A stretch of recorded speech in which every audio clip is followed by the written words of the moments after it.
আল্লাহু আকবার। ও ভাই, এই সমাজের ভিতরে একটি কথা না বললেই নয়। পাশে মহিলাদের জন্য পর্দার সহ বসার সুব্যবস্থা মনে হয় আছে, পোস্টারে দেখলাম। মা বোনেরা আসছে না, মা বোনদের জন্য একটি কথা না বললেই নয়। ও মা, তোমার পেট থেকে কেমনে জন্ম নিবে ওই বালক, তোমার পেট থেকে কেমনে জন্ম নিবে ওই মন্ত্রী, তোমার পেট থেকে কেমনে জন্ম নিবে দরবেশ, যারা জীবন দিতে রাজি, বাতিলের কাছে মাথা নত করতে রাজি নাই। কথা বলেন ঠিক কিনা? কেমনে নিবে? আমাদের সামনে আমাদের মা বোনেরা তো, এই এলাকায় পর্দা আছে নাকি? এই এলাকার মা বোনেরা আমি জানি অনেক পর্দা নিছেন মা বোনেরা।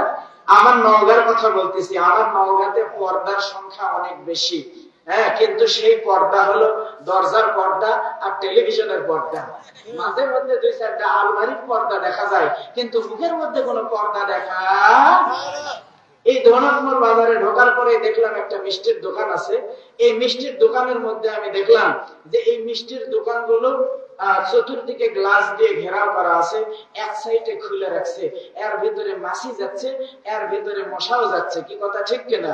রাস্তার ধুলাবালুও পর্যন্ত ওর মধ্যে পড়তেছে। কিন্তু আমার নওগাঁতে এক দোকানের মধ্যে যাই দেখলাম, আল্লাহ রে, আলকাতরা চেনেন আপনারা? চেনেন আলকাতরা? ওকে খায় নাকি? খায়? খায় না, কিন্তু দেখবেন ওই টিনের মুখ একবারে ঝালাই করে দিয়ে রাখছে।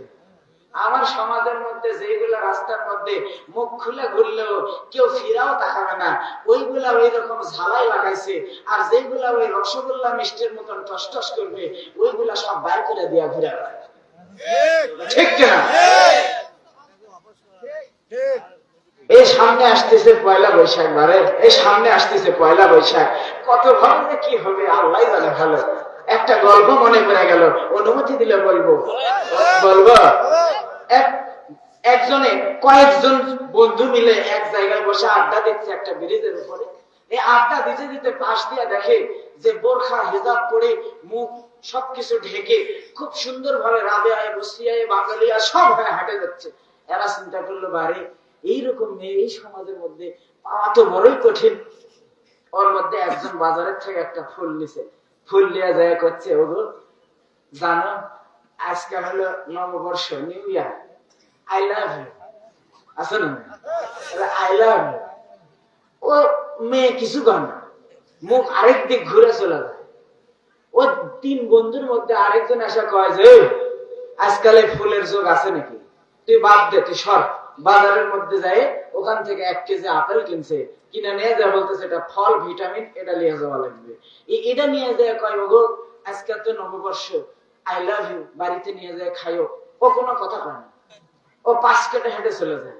এই শ্বাসকার জন্য শয়তান এই যায় করছে, তোরা জানিস না মডার্ন যুগ কি জিনিস। আমরা এই যে ঠেলি খালি ফেসবুক, কি ঠেলে খালি, এর মধ্যে থেকে আমরা জানছি যে মেয়ে মানুষগুলা আর কিছু পছন্দ করুক আর না করুক, এই যুগের মেয়েগুলা পেয়ারা বেশি পছন্দ করে। জোরে কোন কথা ঠিক কিনা? এই পাশ থেকে মা বোনেরা করছে যে হ্যাঁ হুজুরি এবার লাইন এসেছে, পেয়ারা বেশি পছন্দ করে। ওই বাজারের থেকে 1 কেজি পেয়ারা কিনে নিয়ে গেছে, নিয়ে যায় কয় যে ওগো আমি জানি মেয়েরা সবচেয়ে বেশি পছন্দ করে পেয়ারা, আজকে তোমার জন্য আনছি, কিনা জানি কত সুন্দর তোমার চেহারা, মেহেরবানি করে আমার এই গ্রহণ করো, আমার এই পেয়ারা দেখাও, তোমার সুন্দর ঝলমলে খানা চেহারা, আমার ভালোবাসা গ্রহণ করো, আই লাভ ইউ। যখনই বলছে, ওই মেয়েটা সামনের থেকে হিজাব উপর দিয়ে টান দিয়া তুলা করছে, এ হারামিরা আমার দাঁত আছে, আমি পেয়ারা খাবো।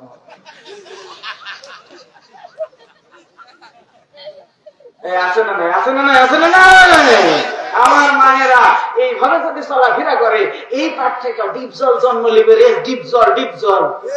এই পাঠক থেকে কোনদিন জন্ম নিবে না উসমান হাদির মতো সন্তান, কোনদিন জন্ম নিবে না বালকের মতন সন্তান। কথা বলেন ঠিক কিনা? মায়েরা আমার অনেক চিন্তা ভাবনা করে, এই মা গুলা অনেক আশা করে, আমার পেট থেকে সন্তান জন্ম নিয়েছে, এই সন্তানগুলা বৃদ্ধ বয়সে না জানি আমাকে দেখাশোনা করবে। গভীর মনোযোগ দিবেন, আল্লাহর কসম করে বলি, যে যত বড় শিক্ষিত ও বাবা মাকে তত কম দেখে। কথা ঠিক কিনা? মাদ্রাসার হুজুর গুলা, মসজিদের ইমাম সাহেব গুলা, এরা কিন্তু অল্প টাকা বেতন পায়, সন্তানকে লেখাপড়া করায়, বাবা মাকেও ভরণ পোষণ দেয়, আবার সন্তানের জন্য মাসে মাসে ব্যাংকে গিয়া টাকাও জমা করে। কথা বলেন ঠিক কিনা? অনেক বড় শিক্ষিত, এমবিবিএস, এফসিপিএস, এফআরসিএস, অথচ মা বাবাকে বৃদ্ধাশ্রমে রেখে আসছে। এইরকম ইতিহাস এই আমার পুরে মনে হয় নাই। আছে আছে। ও বন্ধুরে, সন্তান হইছে 3টা। কয়টা? সন্তান 3টা। একটার চেহারা দেখতে খুবই ভালো, হ্যাপি চেহারা ভালো, আরেকজন দেখতে হচ্ছে ময়লা, এনা খাটো সাইজ, আরেকজন এমনই হচ্ছে ও সারাদিন 24টা ঘন্টা নাক দিয়ে ময়লা বাড়ায়। ওই চিন্তা করিচ্ছে যেটা নাক দিয়ে ময়লা বাড়ায় এটা ক্লিয়ার দিব হাফিজিয়া মাদ্রাসা, যেটা না খাটো দেখতে ময়লা ওটা ক্লিয়ার দিব আলিয়া মাদ্রাসা, আর যেটা টসটসা সুন্দর ওটা ক্লিয়ার কেজি দিয়ে পেঁয়াজি বানাবো, 10 বছর পরে ভাজবো আর খাবো। কথা কোন ঠিক কিনা?